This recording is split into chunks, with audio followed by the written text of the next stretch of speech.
Good afternoon, ladies and gentlemen. You all deserve a prize for hanging with us and joining Stopwatch Session number 6. My name is Meg White.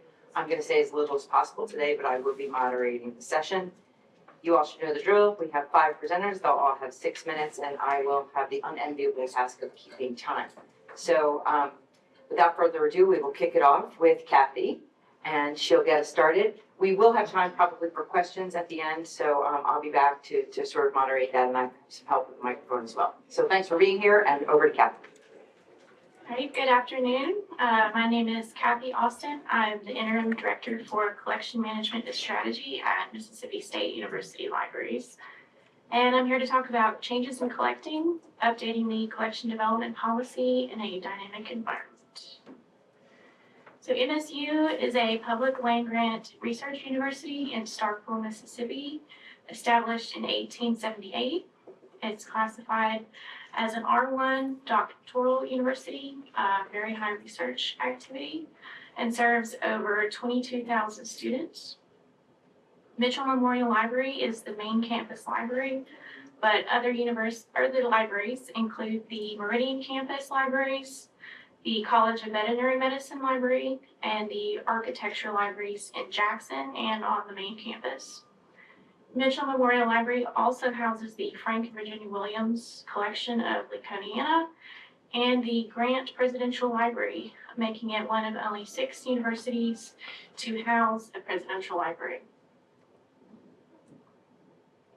Our policy had last been updated in 2017 and contained some outdated information since our library experienced many changes with the leadership of a new dean beginning in 2022. We had previously been using an allocation formula to distribute funds to departments for books, as well as a formal library representative program, and are now working with faculty more directly for collection development. The policy included several additional documents, such as policies and procedures for other areas, including branch libraries, reference, government documents, and special collections. This additional information made the policy very lengthy at 120 pages, making it very difficult to find needed information quickly. Our overall goal was to make it a more manageable document with separate policies for other areas, which could be updated easily as changes occur, and which reflected our current collecting practices. We also wanted to provide a guide for the libraries, as well as our faculty, students, administration, and other stakeholders to refer to as we make collection decisions. To accomplish updates, a working group consisting of library faculty and staff representing different departments was formed and began meeting in January 2024. We began by separating out the additional policies from the main document and assigning those to individuals responsible for those areas for revisions. We then moved on to editing the main document, which included our mission and vision statement, selection criteria, gift policy, and collection maintenance sections, to name a few. Some sections of the document were edited collectively during meetings, and some were edited individually by group members and brought forward to the group for discussion. We consulted the policies of our peer institutions for inspiration and overall focused on updating and clarifying information, reducing redundancy, and making the policy as concise as possible. Updated sections of the policy were presented to the Dean's Advisory Council, which is a group of elected representatives from various library departments as well as library administration. Feedback and suggested edits from this group were incorporated into each section as it was reviewed. The revisions to the policy were completed in September 2024, so the process took around 9 months from start to finish. To communicate the changes to the policy to campus, the final draft and an executive summary was presented to the University Library Committee, which is a group consisting of both library faculty and faculty from departments across campus. The revised policy is now 8 pages, with 7 associated policies linked on the library's website and cross-referenced in the main document. With the redundant and outdated information from the old policy removed, it's much easier now to find needed information quickly in the new policy. We are currently working through several weeding projects and have updated our weeding policy to reflect our current practices. Our subject specialists are now working more directly with faculty, so outdated guidelines have been removed and current information is now reflected in the new document. Gifts are now also being accepted on a more selective basis with a focus on books written by MSU authors and unique items that support the research and teaching needs of the university. Going forward, we aim to include more language in our policy in support of open access once a university policy is established. There's a group on our campus working on this now, so we hope to revise our document to include this same.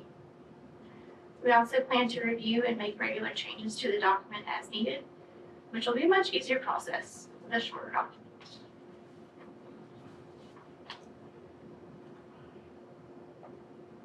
And that concludes my presentation. So thank you for listening, and looking forward to the Q&A.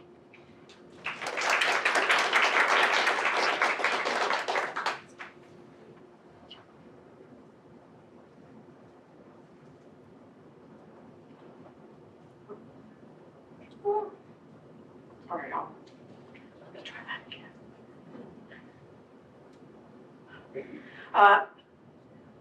The days of librarians looking through catalogs and selecting books are long gone, said a vendor representative at a panel presentation at the 2021 Charleston Conference.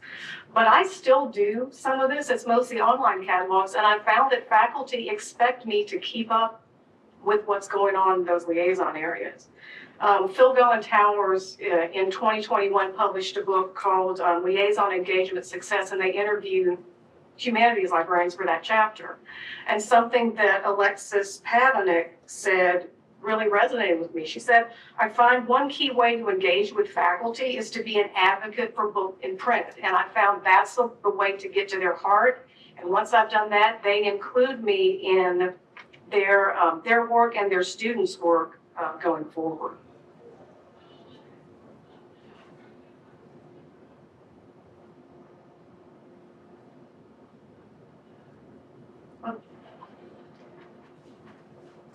Now, I collect for English, audio technology, music, theater, world cinema, and popular reading. There's no way I could collect 100% of those titles, right? Hand select. But 25, 30%, trying for 50, right? It's a goal. It's potentially doable. Now, I'm not saying don't buy ebook packages, right? Some of those are necessary and they're valuable, but you know, ebooks can't be loaned to other institutions, right? So if we're getting, you know, the same packages from the same vendors, our collective collections are going to provide fewer titles. Ebooks often come with DRM restrictions that we know frustrate our users. They're not really preferred by scholars for deep reading. They're not available for every title, and they're usually much more expensive than print, even for a single simultaneous user. Now, selecting title by title means choosing the format that you know your users prefer or needs. I've had graduate students, each with vision impairment, and one needed print and the other needed an ebook. You also know that you're collecting as comprehensively as you can from diverse sources. Some Yale librarians, Linden et al., wrote an article and said that even institutions like Yale, quote, cannot and do not serve as a safety net for other libraries that do not collect as much as they once did or might like to. So the Ivies don't have your back anymore, right? I mean, they can't do it. You will also have a better knowledge of what's in your collection, right? Users depend upon librarians to know what's in their collections, and I can't meet that entirely reasonable expectation if most of the collection development has been ebook packages and is being done by people who are not working directly with users. So ultimately, it's going to translate to me being better at helping researchers find what they need, right? If you're a subject liaison, you've had the experience of doing a search and knowing that it's not bringing up everything works that you know you have. That could be due to a variety of things. Bad metadata, wonky search algorithms, right? But if you know your collection, then you'll know when and how to dig deeper to get what you need. All right, so book circulation has been declining for years. Why hand select it all? Well, I think those circulation statistics need to be looked at in context. In a 2011 essay, Some Objections to Our Use of Library Statistics, Rory Litwin raised some issues that I think still remain for the way ebook uses are counted, right? They can be very different. The way browses may register as checkouts when browses of print books say don't. Researchers still depend upon the libraries to have those books that they need. Interlibrary loan is great, but sometimes if they're asking for older works and half of our requests do, they can be really difficult to get. Diversity, equity, and inclusion, right?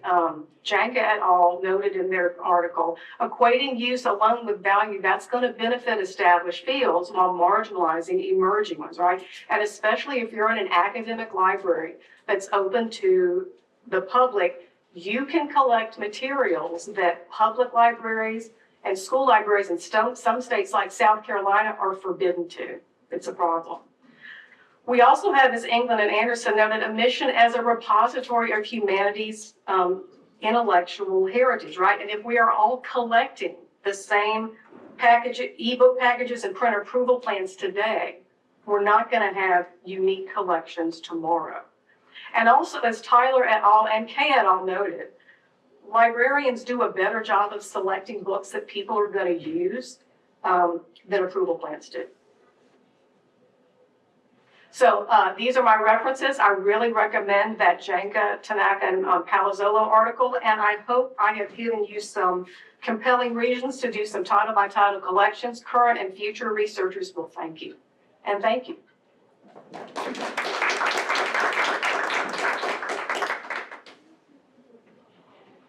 Hello, I am Carol Kramer.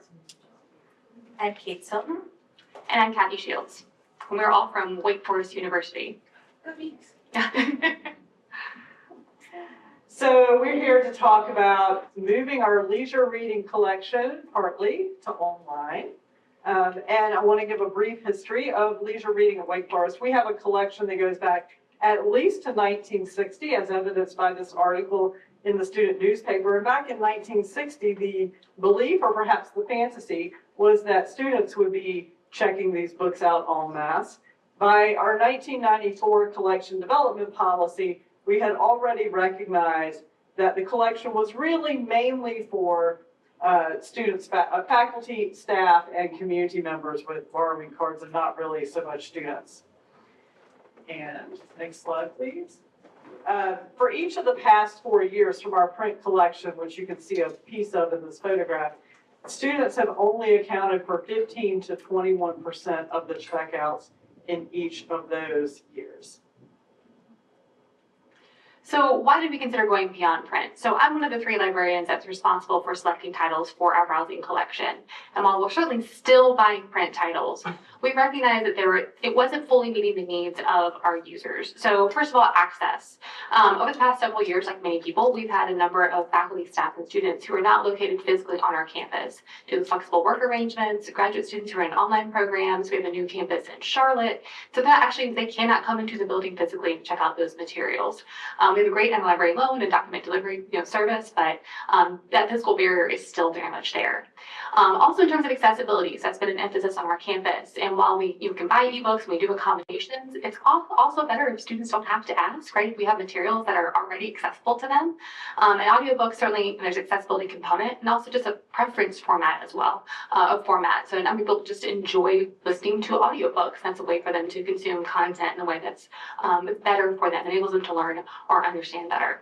It also coincided well with our sort of university strategic framework and the library's response to that, which increased emphasis for our Charlotte campus, for graduate students, and also this emphasis on lifelong learning. And we believe that listening to books, leisure reading, supports that idea of lifelong learning, continuing to learn across the board for faculty, staff, and students. And as I mentioned, this growing popularity of an interest in these non-print formats, we started having students and other people started to ask us, well, do you have audiobooks? Do you have ebooks and those kinds of things for us to check out like the public library does? And then like many places, we are, getting short on space. So we don't have any major plans to consolidate collections, but going forward, is this a way that we can, save some of the space that might be devoted to those print books and move some of that, not all of it, some of it to audiobooks. So we decided to look at the two kind of major players in the space of electronic leisure reading. The first being Overdrive, which is an ebook and audiobook provider that provides content via the Libby app. They have a couple of different purchasing models. You can do one copy, one user, kind of like a physical book, or you can do cost per circulation, and libraries pay platform fee, and then you can create a budget of how much you want to spend on your titles or checkouts. They've been big in the public library space for years, but they're gaining more traction in academic libraries recently. And then the other main product out there is Hoopla, which is a streaming media platform. So in addition to ebooks and audiobooks, they also have streaming video and audio. Their pricing is fully cost per circ, and they mostly work with public libraries. They seem to be just kind of getting into trying to do some deals with academic libraries. And so while working with these different vendors and exploring their products, we kind of came up with some selection criteria of what we needed in a solution for popular reading. We wanted a really wide selection of popular titles, and we wanted to really have the ability to choose which titles we were delivering to our users and which formats we can make available. We wanted to have some control over what we put out there. We wanted something that our users would maybe find familiar from their public library at home, and that would be easy for them to use. We wanted to make sure it would work well with our authentication methods. Again, working with products that are often public library versus what an academic library uses. We needed it to work with Easy Proxy or with our Google SSO. We also cared about integration into Alma and Primo. We cared about accessibility, like Kathy mentioned, and the ability to work well with the academic market. So where we landed, this is me, right? Yeah. Okay, sorry. We landed with Overdrive. We had meetings with both vendors to get an overview of each product and ask them questions about our requirements. We talked with librarians at Elon University, which is nearby, and a similar institution that had licensed Overdrive. We decided to only do audiobooks for our pilot, and we just overall felt it was a better fit based on all of those criteria. And we're out of time. So I would just say our intention to assess this might be based heavily on circulation per month and comparing that to how the print is circulating. Is it additive or is it replacing the print circulation? Well, that is a story yet to be told. Thank you.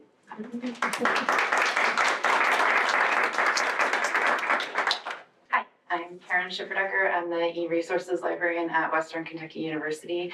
My colleague Brooke is sick, unfortunately, but she is an instruction outreach librarian in the College of Health and Human Services. And we both started together 14 months ago. I came from a K to handle and what they need to handle. And it was both to streamline and be more efficient and prioritize our librarians' strengths. Brooke and her liaisons don't want to work with vendors, and I do want to work with vendors, and how could we make that workflow better for everybody? So the way acquisition works at WKU is the liaison will get a request, deal with the inquiry. I would go to the vendor and get some preliminary information if it was something that I wasn't familiar with. And then if there was a formal request that would come in from a faculty member, then we have a collection development committee that meets to decide, along with our accounts manager, if we can actually do this budget-wise, if we have to swap something out and all of that. And then once we get that confirmed that we can acquire this resource, we move on to licensing, procurement and setup, and then education and advertising would go back to the liaison librarians. And something that came up as we were dealing with this and talking is, from her point of view, what was really frustrating about vendors is they were cold calling and emailing. She didn't feel like she was able to deal with that, partially because our liaisons don't make purchasing decisions, and so she felt like that's just kind of a waste of her time to have to deal with that. She was getting a lot of essentially cold calls, and she felt like, they're going to the website, they're seeing all of the people in the library, why are they emailing her? I'm clearly the e-resources person in the collections department. She was sometimes finding out that they were reaching out to faculty, and then vendors were essentially lying and saying, oh, this faculty member wants this trial. And Brooke would say, I talk to them all the time. They ask me for things all the time. They would have told me if they wanted a trial. That's not true. And it kind of felt like car salesman-y, maybe even bordering on bullying tactics to kind of get what they want. And so I thought, I am new, let's put in a workflow. And so I wanted to clarify expectations both internally and externally. So whenever she or one of her liaison colleagues would get one of these cold calls, I would say, please forward it to me. You don't need to handle this. I would then reach out to the vendor and say, thank you so much for your communication. I'm happy to get to know you. Here's how we do it at WKU. Everything needs to go through me, and I'm happy to disseminate as needed. I found that just being clear, direct, and respectful just works best for everybody. My liaison librarians know that they don't really need to have this on their plate, and the vendors know that I want to work with you, I want to hear what you have to say, but you need to go along with our workflow and do this the way we're doing it. So have a workflow in place, and don't be afraid to respectfully enforce it. Just say, this is our institution's policy, this is how we're doing it, and if you want to work with us, this is how it needs to go. I actually find, for the most part, that the vendors they're like, thank you. It's really helpful to know how that's going at your school. And it has really made things just work more smoothly. I think it has taken a lot of anxiety off of the liaison librarians, because they know they can push it off to me, and I'm kind of happy to deal with it. And so, just remember, have a workflow, be transparent about what it is, make sure everybody within your library is aware of it, and then go out to your vendors and say, this is how we do it. We want to work with you. We want to make sure it's smooth for everybody. So be transparent, have communication, and have a procedure. And Brooke said she is also happy to take any questions. If you have questions from a liaison perspective, you are welcome to email her too. So, thank you.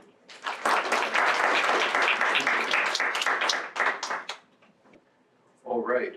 Well, good afternoon, everyone. I'm Roger Strong from Gale Cengage Learning. I'm the Vice President for Academic Sales for the Americas. So I work with our teams across both North and South America. Hello, everyone. I'm Kapil Vasudev. I am the Collection Development Strategies Librarian at the University of Maryland. Go here. And today we wanted to share with you just a story, a collaborative story, and some best practices around some work that Gale collaborated with the University of Maryland on. And I'll let Kapil start. Yeah, so just I guess the scenario that we were in, University of Maryland, a member of a couple of big consortia, as well as the University System of Maryland and affiliated institutions. We have, of course, regularly conduct collection assessments, get subject liaison feedback, and follow up with faculty and student requests, and identified core collection areas for enhancement. The biggest stuff that we saw that we were really tracking over the last few years that we've kind of been unable to acquire in big numbers was just an increased demand for digital humanities resources that really started or took off in the pandemic that hasn't diminished since we've kind of come out of it. We've especially seen a demand for digitized primary source materials as a good way to introduce undergraduates to doing primary source research, as well as a way to help people do research without needing to add the burden of travel. We were also this year dealing with a USMAI-wide ILS migration from Wolof to Alma. So not just getting our school to Alma, but 13 schools all at the same time onto Alma. So as we started to work with University of Maryland, and one of the big things that we discussed were institutional goals. And I know one of the things that we always like to do is look at if the library has a strategic plan, how does that align to institutional goals? or if they don't have a strategic plan, how can they bring more value to the university? How can we bring more value to the library in a partnership?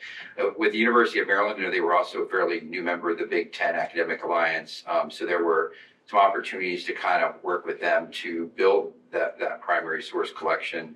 And so we looked at things like student success, what does that look like from an undergraduate perspective, as well as how we could partner supporting research needs in the digital humanities and in other ways.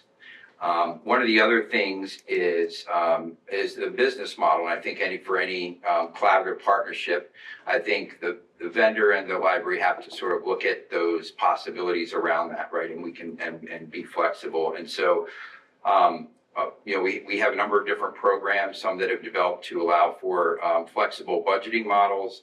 And I know as at the start of the conversation with Marilyn, we walked through some of those to look at where a good fit might happen. I think the other important thing is, what are those training elements that bring value, right? Because if you're making investments and we're committing the time from our side, it's how can we drive usage awareness and integrate those resources into the ecosystem of the university. So a couple of things that we were able to work with Gail or get from our relationship with Gail this year is, so we've had some big projects. The 1856 project is a campus-wide project led by the libraries to kind of uncover the history of slavery and its impact on the campus. We've also had a really growing program and department in Indigenous Studies as well. So these were areas that we didn't have strong collections in, especially primary source material. So Gail was able to really strongly fill that gap. And then of course with the digital nature of it, the accessibility was great. Faculty recruitment and retention, this was a big issue, just in the sense of these were highly desired and requested things. We've heard from faculty coming on searches that these were the types of materials that they would want for classroom teaching or for their own research, but that we didn't necessarily have in the past, so it definitely helped us with that. So I want to move to the sustainability. I mean, this has been really the biggest thing for us in terms of this relationship. Working with their team, we were able to sort of start an A to Z list audit of our database. Gail is the one who did that, so it wasn't on our end. Through that, we actually surfaced several collections from Gail that we had purchased years ago, even maybe a decade plus, that weren't on our database list, and so needed to go to the A to Z finder. It also helped us a lot with discovery support as we moved to Primo with the language, the description of the databases, more updated stuff. I mean, if we had Making of the Modern World, modules 1 through 3, and the description reflected that, but now we've also, modules 4 through 12, and we wanted students and faculty to be able to understand what we really had there. And then, of course, usage and content reviews, just to know how these things are being used, if there's updated content, and then regular training. So we've been able to get really good attendance and engagement with the trainings led by the Gail team to get people on board with this stuff. And that's it for us. Thank you very much.